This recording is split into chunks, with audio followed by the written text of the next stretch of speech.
Sanctus, Sanctus, Sanctus Dominus Deus Sabaoth. Salam jumpa kembali saudara-saudariku yang terkasih dalam Tuhan kita Yesus Kristus. Salam sejahtera untuk kita semua. Berkat Allah yang Maha Kuasa senantiasa menyertai kita. Marilah kita mendengarkan dan merenungkan bacaan-bacaan kitab suci hari Kamis tanggal 13 November tahun 2025. Dalam nama Bapa dan Putra dan Roh Kudus. Amin. Bacaan pertama dari Kitab Kebijaksanaan bab 7 ayat 22 sampai bab 8 ayat 1.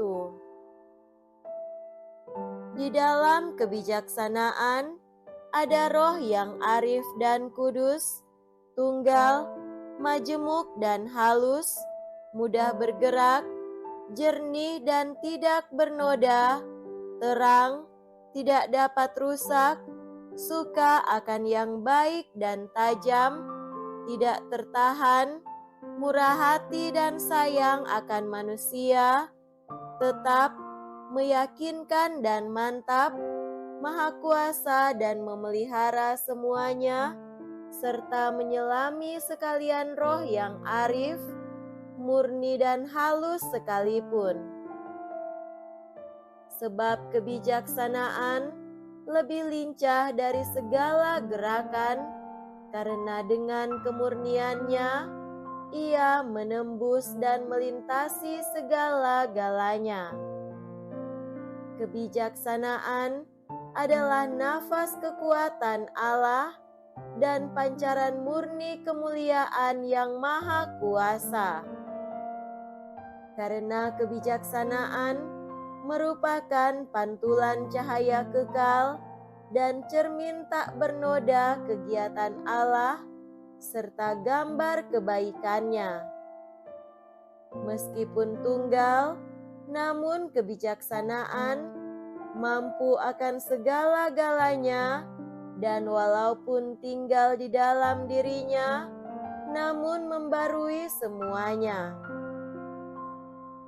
Dari angkatan yang satu ke angkatan yang lain, ia beralih masuk ke dalam jiwa-jiwa yang suci, yang olehnya dijadikan sahabat Allah dan Nabi. Tiada sesuatu pun yang dikasihi Allah, kecuali orang yang berdiam bersama dengan kebijaksanaan.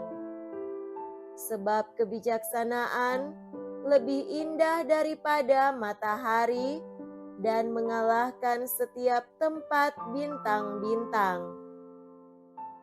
Dibandingkan dengan siang, terang dialah yang unggul, sebab siang digantikan malam, sedangkan kejahatan tak sampai menggagahi kebijaksanaan.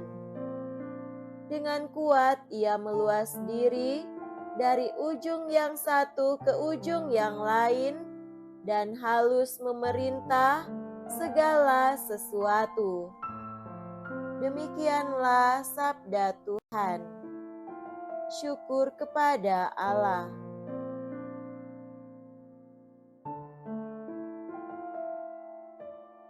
Semoga Tuhan beserta kita sekarang dan selama-lamanya.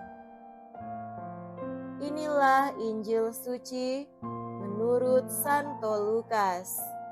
Dimuliakanlah Tuhan. Injil Lukas bab 17 ayat 20 sampai 25.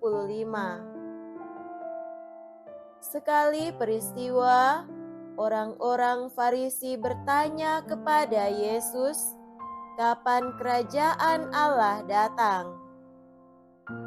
Yesus menjawab, "Kerajaan Allah datang tanpa tanda-tanda lahiriah.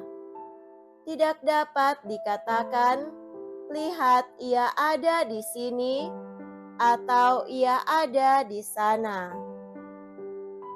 Sebab sesungguhnya kerajaan Allah sudah ada di tengah-tengahmu." Yesus berkata kepada para murid, "Akan datang waktunya kalian ingin melihat salah satu hari Anak Manusia itu, tetapi kalian tidak akan melihatnya. Orang akan berkata kepadamu, 'Lihat, dia ada di sana,' 'Lihat, dia ada di sini.' Tetapi jangan kalian pergi ke situ, jangan kalian ikut. Sebab seperti kilat memancar dari ujung langit yang satu ke ujung langit yang lain, demikian pula halnya dengan Anak Manusia pada hari kedatangannya kelak. Tetapi ia harus menanggung banyak penderitaan dahulu dan ditolak oleh angkatan ini." Demikianlah sabda Tuhan. Terpujilah Kristus.